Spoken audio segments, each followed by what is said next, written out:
ಕನ್ನಡ ತಾಯಿಗೆ ನೀ ಕೈಯ ಮುಗಿ. ನಮಸ್ಕಾರ, ಎಲ್ರಿಗೂ ಸ್ವಾಗತ ಮತ್ತೊಂದು ದೆವ್ವದ ಕಥೆಯೊಂದಿಗೆ. ಎಲ್ಲರೂ ಚೆನ್ನಾಗಿದ್ದೀರಾ ಅಂತ ಅಂದ್ಕೊಂಡಿದ್ದೀನಿ. ಸೊ ಇನ್ನೂ ಯಾರು ಲಾಸ್ಟ್ ವಿಡಿಯೋ ನೋಡಿಲ್ವೋ ಹೋಗಿ ನೋಡ್ಕೊಂಬನ್ನಿ. ಈಗ ಈ ಒಂದು ಘಟನೆ ನಡೆದಿರುವಂಥದ್ದು ಸತ್ಯ ಘಟನೆ ಅಂತಲೇ ಹೇಳ್ಬೋದು. ಸೊ ಅಂದ್ಕೊಳ್ಳಿ, ನೀವು ನಿಮ್ಮ ಸ್ನೇಹಿತರು ಟ್ರಾವೆಲ್ ಮಾಡ್ತಾ ಇರ್ತೀರಾ ಒಂದು ಕಾರಲ್ಲಿ. ಸೊ ಫುಲ್ಲು ಕುಡಿದು ನಶೆಯಲ್ಲಿ ತೇಲ್ತಾ, ಅಂದರೆ ಅಷ್ಟೊಂದಲ್ಲ, ಲೈಟಾಗಿ ಕುಡಿದು ಮಾಮೂಲಿ ಫ್ರೆಂಡ್ಸ್ ಎಲ್ಲ ಯಾವ ಥರ ಪಾರ್ಟಿ ಮಾಡ್ತಿರಲ್ಲ, ಸೊ ಅದೇ ಥರ ಪಾರ್ಟಿ ಮಾಡ್ತಿದ್ದೀರಾ ಅಂತ ಅಂದ್ಕೊಳ್ಳಿ. ನಿಮ್ಮೊಟ್ಟಿಗೆ ಒಂದು 3 ಜನ ಸ್ನೇಹಿತರು, ಅಂದರೆ ನೀವು 4 ಜನ ಮಾತ್ರ ಒಂದು ಕಾರ್ನಲ್ಲಿ ತೊಗೊಂಡು ಫುಲ್ಲು ಪಾರ್ಟಿ ಮಾಡಿಕೊಂಡು ಈ ಥರ ಪ್ಲೇಸಸ್ಗಳನ್ನ ಸುತ್ತಬೇಕು ಅಂತ ಹೇಳಿ ಟ್ರಾವೆಲ್ ಮಾಡ್ತಿರ್ತೀರ ಅಂತ ಅಂದ್ಕೊಳ್ಳಿ. ಸೊ ಈಗ ನಾನು ಹೇಳಕ್ಕೆ ಹೊರಟಿರೋಂತಹ ಕತೆ ಕೂಡ ಅಂಥದ್ದೇನೆ.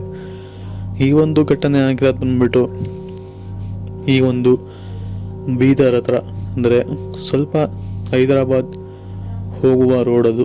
ಬೀದರಿಂದ ಹೈದರಾಬಾದ್ಗೆ ಕನೆಕ್ಟ್ ಆಗುವಂತಹ ರೋಡ್. ಸೊ ಈ ಒಂದು ಘಟನೆನ ನಮಗೆ ತಿಳಿಸ್ಕೊಟ್ಟಿರೋರು ಹೆಸರು ಬಂದ್ಬಿಟ್ಟು ಶಶಾಂಕ್ ಅಂತ ಹೇಳಿ. ಸೊ ಇವರು ಮೂಲತಃ ಬೆಂಗಳೂರಿನವರು. ಸೊ ಇವರ ಸ್ನೇಹಿತರು ಕರ್ನಾಟಕನ ಸುತ್ತ ನೋಡ್ಕೊಂಬರೋಣ ಅಂತ ಹೇಳಿ ಹೊರಟಾಗ ಆಗಿರುವಂತಹ ಒಂದು ಘಟನೆ.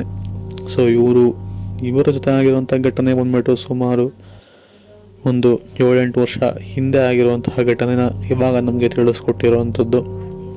ಈಗ ಅಂದ್ಕೊಳ್ಳಿ, ನೀವು ನಿಮ್ಮ ಸ್ನೇಹಿತರೆಲ್ಲರೂ ಕೂಡ ಪ್ಲ್ಯಾನ್ ಮಾಡ್ತೀರಾ, ಹಾಗೆ ಒಂದು 5 ಸೀಟರ್ ಕಾರ್ನ ಕೂಡ ತೊಗೊತೀರಾ, ಅಂದರೆ ಟ್ರಾವೆಲ್ ಮಾಡೋ ಸಲುವಾಗಿ ಬೆಂಗಳೂರಿಂದ ಹೊರಡ್ತೀರಾ. ಬಟ್ ಹೊರಡ್ಬೇಕಾದ್ರೆ ನಿಮ್ಮ ಕಾರ್ ನಿಮಗೆ ಕೈ ಕೊಡ್ತು ಅಂದರೆ ನೀವೇನು ಮಾಡ್ತೀರಾ? ಸೊ ಆ ಒಂದು ಟ್ರಿಪ್ನ ಕ್ಯಾನ್ಸಲ್ ಮಾಡ್ತೀರಾ ಇಲ್ಲ ಕಂಟಿನ್ಯೂ ಮಾಡ್ತೀರಾ ಅಂತ ಹೇಳಿ ಕಾಮೆಂಟ್ ಮಾಡಿ ತಿಳಿಸಿ. ಸೊ ಇವರು ಕೂಡ ಅದೇ ಥರ ಆಗಿರೋವಂಥದ್ದು.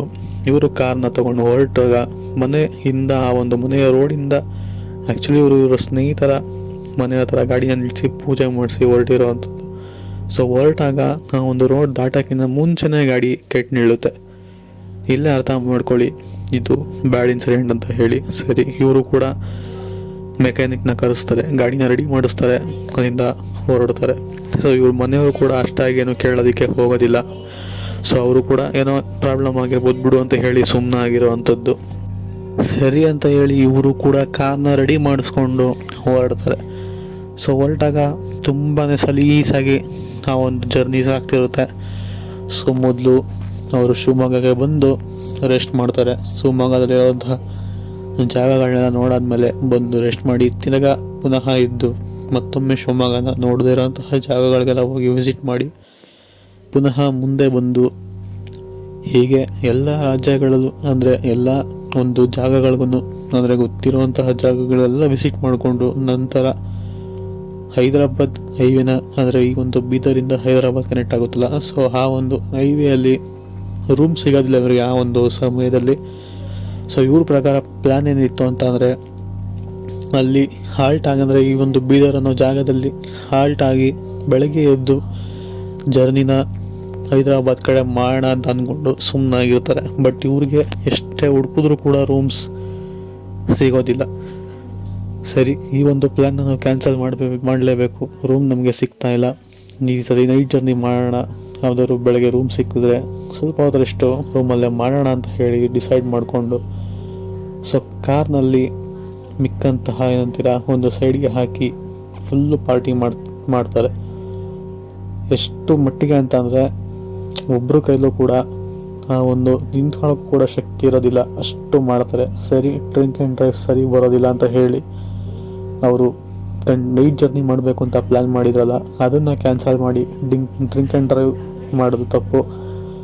ಸೊ ಯಾರಿಗೂ ಕೂಡ ನಿಂತ್ಕೊಳ್ಳೋಕ್ಕೆ ಶಕ್ತಿ ಇಲ್ಲ, ಇನ್ನು ಗಾಡಿಯಲ್ಲಿಂದ ಓಡಿಸೋದಕ್ಕಾಗುತ್ತೆ ಅಂತ ಹೇಳಿ ಅಂದ್ಕೊಂಡು ಕಾರ್ನ ಒಂದು ಗ್ರೌಂಡ್ ಥರ ಇರುವಂತಹ ಜಾಗದಲ್ಲಿ ನಿಲ್ಲಿಸ್ಬಿಟ್ಟು ಎಲ್ಲ ಕೂಡ ಕಾರಲ್ಲೇ ಮಲಗಿರ್ತಾರೆ. ಸೊ ಇವಾಗ ಶುರುವಾಗುವಂಥದ್ದು ಆ್ಯಕ್ಚುಲಿ ಘಟನೆ. ಸೊ ಮಲಗಿದ್ದಾಗ ಇವರ ಕಾರ್ ಗ್ಲಾಸ್ನ ಯಾರೋ ಜೋರಾಗಿ ತಡ್ತಿರತ್ತಾರೆ, ಅವ್ರಿಗೆ ಶಬ್ದ ಕೇಳಿಸುತ್ತೆ. ಬಟ್ ಇವರೆಲ್ಲರೂ ಕೂಡ ಕುಡ್ದಿದ್ದ ಕಾರಣ ಅಷ್ಟು ನಿದ್ದೆ ಹೋಗಿರ್ತಾರೆ. ಬಟ್ ಅಲ್ಲಿ ಏನಾಗ್ತದೆ ಅನ್ನೋದು ಕೂಡ ಅವ್ರಿಗೆ ಗೊತ್ತಾಗೋದಿಲ್ಲ. ಸರಿ ಅಂತ ಹೇಳಿ ಆಗೋ ಎಚ್ಚರ ಆಗುತ್ತೆ. ಕಾರ್ ಗ್ಲಾಸ್ನ ಹೊಡಿತಾ ಇದ್ದಾರಲ್ಲ ಯಾರು ಅಂತ ನೋಡ್ತಾರೆ. ಗ್ಲಾಸಲ್ಲಿ ಫಾಗ್ ತುಂಬಿದ ಕಾರಣ ಅಷ್ಟಾಗಿ ಕಾಣುತ್ತಿರೋದಿಲ್ಲ. ಸೊ ಗ್ಲಾಸ್ನ ಒರೆಸಿ ನೋಡ್ತಾರೆ. ಶಾಕಿಂಗ್ಲಿ ಅಲ್ಲಿ ಯಾರೂ ಕೂಡ ಇರೋದಿಲ್ಲ.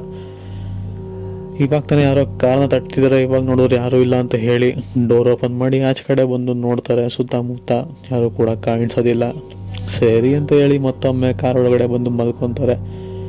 ಈ ಸಮಯದಲ್ಲಿ ಪುನಃ ಒಂದು ಯಾರೋ ಕಾರ್ನ ಗ್ಲಾಸ್ನ ತಟ್ತಿರೋ ಥರ ಅವ್ರಿಗೆ ಶಬ್ದ ಕೇಳಿಸುತ್ತೆ. ಈ ಒಂದು ಸಮಯದಲ್ಲಿ ಅವ್ರಿಗೆ ರಿಯಲ್ ಆಗಿರುವಂತಹ ಘಟನೆ ಕೂಡ ಕಾಣಿಸ್ಬಿಡುತ್ತೆ. ಅದು ಬೇರೆ ಯಾವುದೂ ಅಲ್ಲ, ಒಂಥರ ವಿಚಿತ್ರವಾಗಿರುವಂತಹ ಮುಖ ಎಲ್ಲ ಜಜ್ಜು ಹೋಗಿರುವಂತಹ ಒಂದು ವ್ಯಕ್ತಿ ಬಂದು ಅವ್ರ ಕಾರ್ ಗ್ಲಾಸ್ನ ಜೋರಾಗಿ ತಟ್ತಿರ್ತಾನೆ. ಸೊ ಇವರು ತಟ್ತಿರೋದನ್ನ ನೋಡಿದಾಗ ಮುಖ ಎಲ್ಲ ಒಂಥರ ವಿಚಿತ್ರವಾಗಿತ್ತು. ಸರಿ, ಮೋಸ್ಟ್ಲಿ ಏನೋ ಪ್ರಾಬ್ಲಮ್ ಆಗಿರ್ಬೇಕನ್ನೋ ಅಂತ ಹೇಳಿ ಕಾರಿಂದ ಇಳಿದು ನೋಡ್ತಾರೆ. ಬಿಕಾಸ್ ಇವರೆಲ್ಲ ಕೂಡ್ದಿದ್ರಲ್ಲ, ಅಷ್ಟಾಗಿ ಅವ್ರಿಗೆ ಭಯ ಅನಿಸಿರೋದಿಲ್ಲ. ಕಾರಿಂದ ಇಳಿದು ಆ ವ್ಯಕ್ತಿನ ಮಾತಾಡ್ಸೋಣ ಅಂತ ಹೇಳಿ ಇಳಿತಾರೆ. ಇವಾಗ ನೋಡಿ, ಆ ವ್ಯಕ್ತಿ ಯಾವಾಗ ಇವ್ರ ಕಾರ್ ಒಳಗಿದ್ದಾಗ ಕಾಣಿಸಿದ್ನಲ್ಲ, ಆ ಒಂದು ವ್ಯಕ್ತಿ ಇವ್ರ ಕಾರಿಂದ ಕೆಳಗೆ ಇಳಿದ ತಕ್ಷಣ ಕಾಣಿಸೋದೇ ಇಲ್ಲ.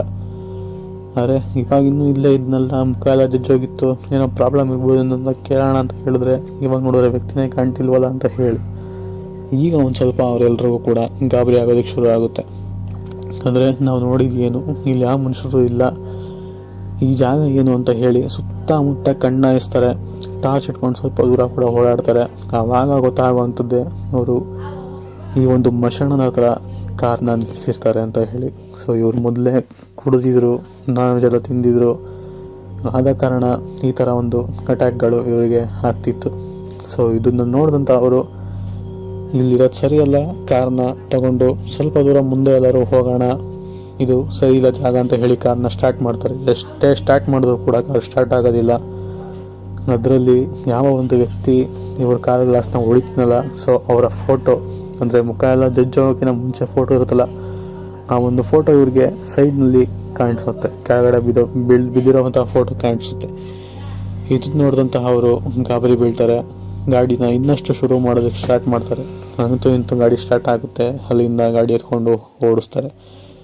ಸೊ ಇದು ಆಗಿರುವಂತಹ ಒಂದು ಕತೆ ಇಷ್ಟ ಆಗಿದೆ ಅಂತ ಅಂದ್ಕೊಂಡಿದ್ದೀನಿ. ಸಿಗೋಣ ಮತ್ತೊಂದು ಕಥೆಯೊಂದಿಗೆ. ಅಲ್ಲಿವರೆಗೂ ನೀವು take care. Good bye friends.